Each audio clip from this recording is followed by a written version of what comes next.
Ito ang ganap kapag wala ang aking mga anak sa bahay. Napakatahimik po. Ito na nga, pagkahatid sa kanila. Umpisa na, general cleaning na. Ayan.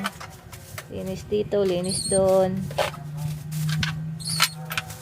Ayan. Yan ang mga gawain ng mga nanay.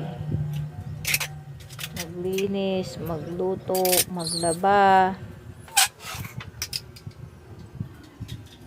Kaya minsan sa araw-araw na ginagawa natin yan, tao lang tayo napapagod.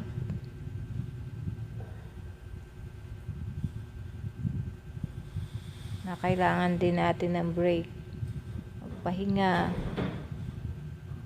Paano kapag masama ang pakiramdam ko? Wala, kailangan pa rin kumilos.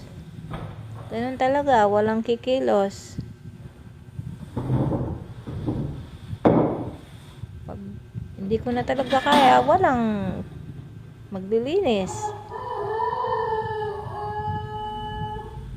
Kaya kailangan natin maging malakas sa araw-araw.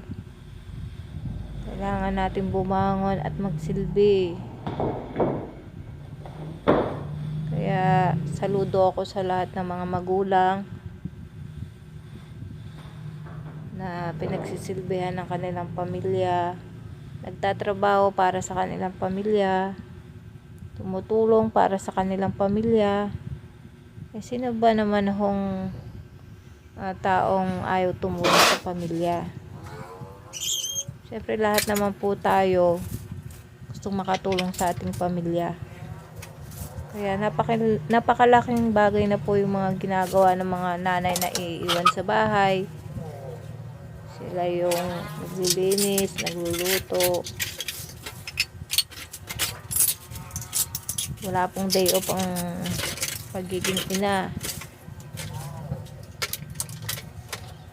Araw-araw kailangan mong maging malakas para sa mga anak mo. So for watching everyone.